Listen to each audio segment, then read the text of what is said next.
Olá pessoal, vamos dar continuidade à nossa aula fazendo a seguinte observação no que diz respeito à diferença de conjuntos.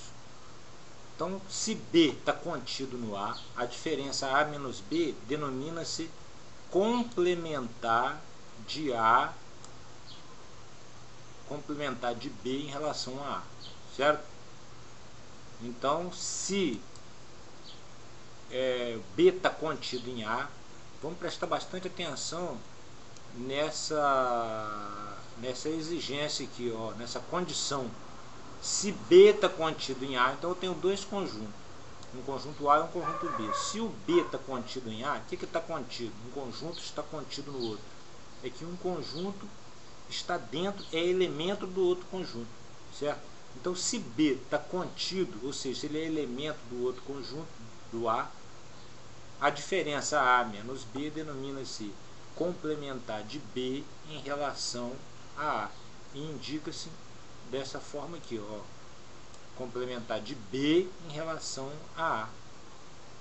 É assim que se lê, complementar de B em relação a A.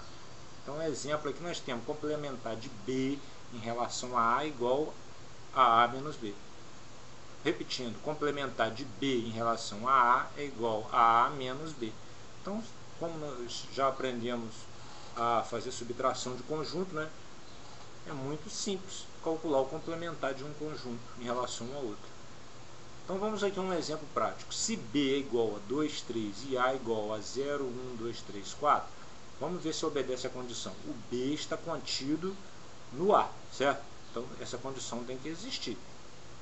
Então, o complementar de B em relação a A é igual a A menos B. Ou seja, né, recordando, são todos aqueles elementos que pertencem a A, mas não pertencem a B.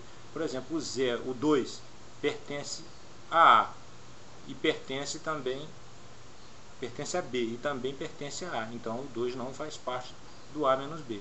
O 3, ele pertence ao B, certo? Mas ele também pertence ao A. Então, ele também não faz parte da diferença, certo?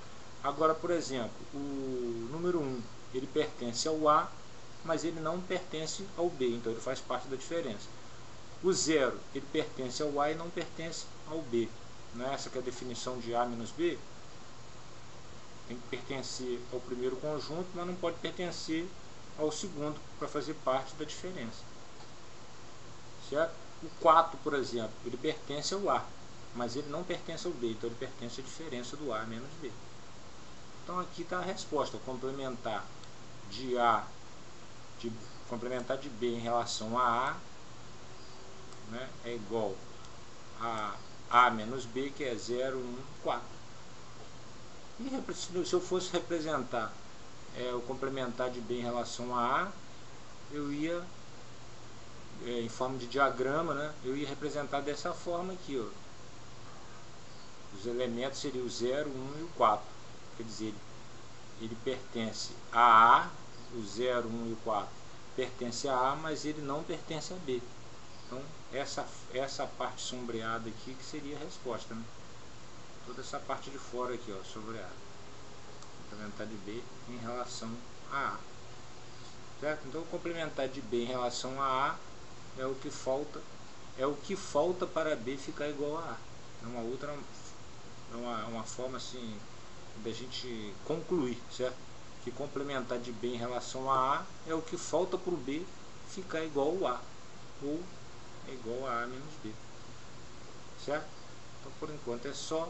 Procure assistir bem essa aula e refletir sobre tudo que foi explicado e dito aqui, que eu tenho certeza que vocês vão entender esse raciocínio dessa definição de complementar de B em relação a A, que é igual a A menos B, certo? Até a próxima aula.